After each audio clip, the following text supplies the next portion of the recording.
perkenalkan nama saya Ferdinand dari Semarang dari Peternakan Stambo 2023 dengan NIM 230306071.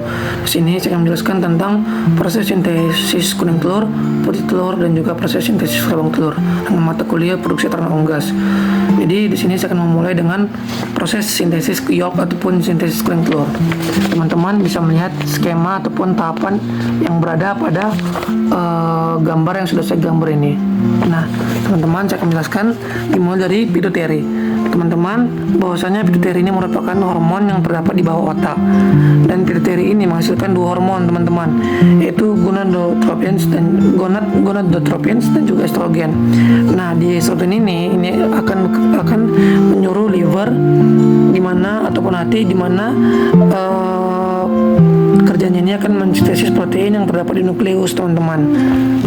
Teman-teman bisa lihat di sini. Nah, di nukleus ini sendiri terdapat juga protein sintesis.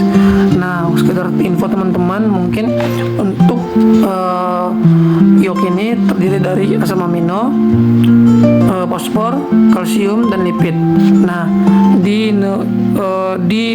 sintesis protein tadi, di mana sintesis protein tadi akan menghasilkan phytolaginin. Di phytolaginin ini akan menghasilkan lagi, teman-teman, lipofetilin dan fosfitin. Teman-teman bisa lihat di sini. Di sini fosfitin. Nah, setelah ini sudah terjadi dan sudah terbentuk, maka protein sintesis akan menghasilkan lagi beta lipoprotein, di mana beta lipoprotein ini akan menuju yang namanya yolk granul, teman-teman. Yolk granul, dan setelah itu akan menuju theca layer dan granule layer, granulase layer, dan juga oosit, teman-teman. Nah, setelah ini terjadi, semua proses ini terjadi mulai dari estrogen menyuruh liver untuk mensintesis protein, menghasilkan beta lipoprotein, phytolaginin, dan lipofetilin, fosfitin menuju yolk granul dan oosit. Nah, maka akan terjadilah yang namanya sintesis yolk ataupun sintesis kuning telur. Baik, teman-teman. Selanjutnya di sini saya akan menjelaskan tentang sintesis putih telur ataupun albumin, teman-teman. Nah, di albumin, teman-teman,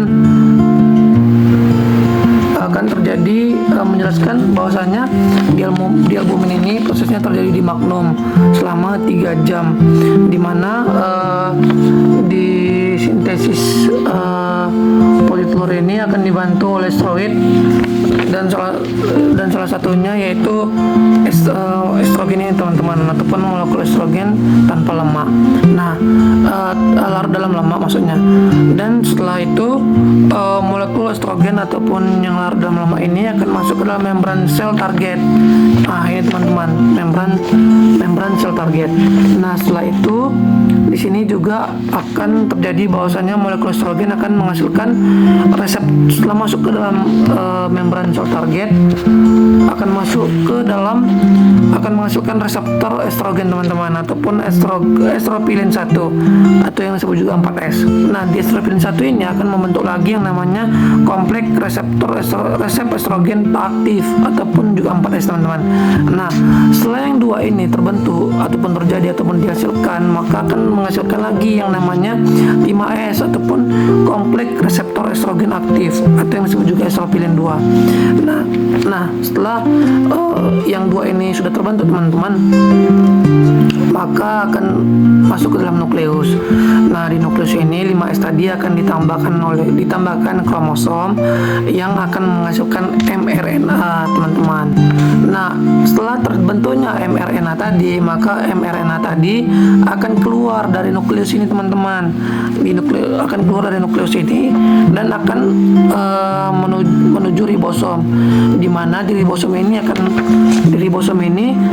mensintesis mensintesis mRNA tadi yang dibutuhkan oleh asam amino. Nah, untuk mensintesis tadi akan dibentuklah protein yang lebih spesifik, teman-teman, yang dibutuhkan oleh asam amino. Nah, setelah asam amino ini setelah itu maka akan terbentuklah gualbumin dan protein telur. Dan itu merupakan setelah terjadinya skema ataupun tahapan yang sudah saya jelaskan tadi, maka itulah yang akan menjadi proses proses sintesis putih telur ataupun albumin. Selanjutnya saya akan menjelaskan tentang proses sintesis kelabang. Teman-teman bisa melihat di sini. Nah, untuk kelabang telur sebelum menjadi telur itu akan masuk ke dalam uterus, dan telur masih membentuk iok dan mengalami sintesis albumin di magnum dan sintesis kelabang di ismus. Di magnum terjadi selama 3 jam dan di ismus terjadi selama 75 menit. Nah, pada skema saya ini yang sudah saya gambar terdapat di sini plasma darah. Nah, di plasma darah ini akan ada yang namanya CO2 dan H2O, teman-teman. Di CO2 dan H2O ini akan mengalami arus bolak-balik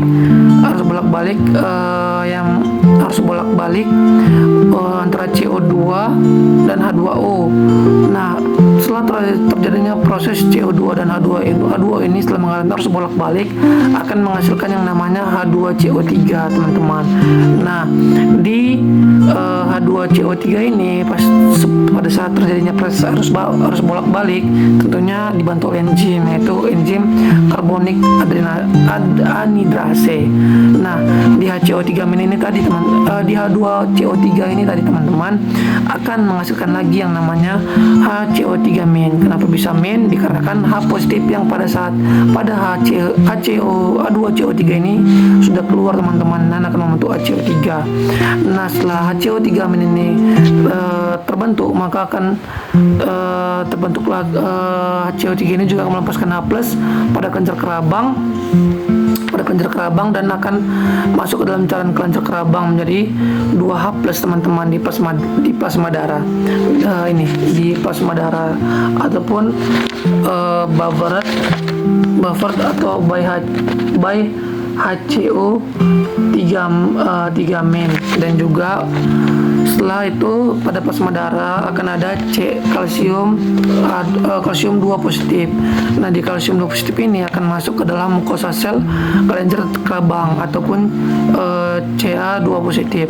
Nah, di Ca2 positif ini akan masuk lagi, teman-teman, ke dalam cairan dalam kelenjar kerabang. Di sini teman-teman bisa melihat nih. Oke, teman-teman, Ca2 positif. Nah, di Ca2 positif ini akan bereaksi lagi di HCO3- yang akan menghasilkan. Nah, di sini kan sudah terbentuk nih, teman-teman, Ca2 positif. Namun di Ca2 positif ini akan bereaksi lagi dengan HCO3-. Nah, setelah keduanya bereaksi akan menghasilkan yang namanya CaCO3. Setelah semua ini terbentuk, teman-teman, inilah yang merupakan sintesis ataupun terbentuknya proses kelabang telur. Dan sekian penjelasan saya mengenai sintesis kuning telur ataupun nyol, sintesis putih telur ataupun albumin, dan sintesis kelabang telur. Semoga video ini dapat bermanfaat untuk teman-teman sekalian. Terima kasih.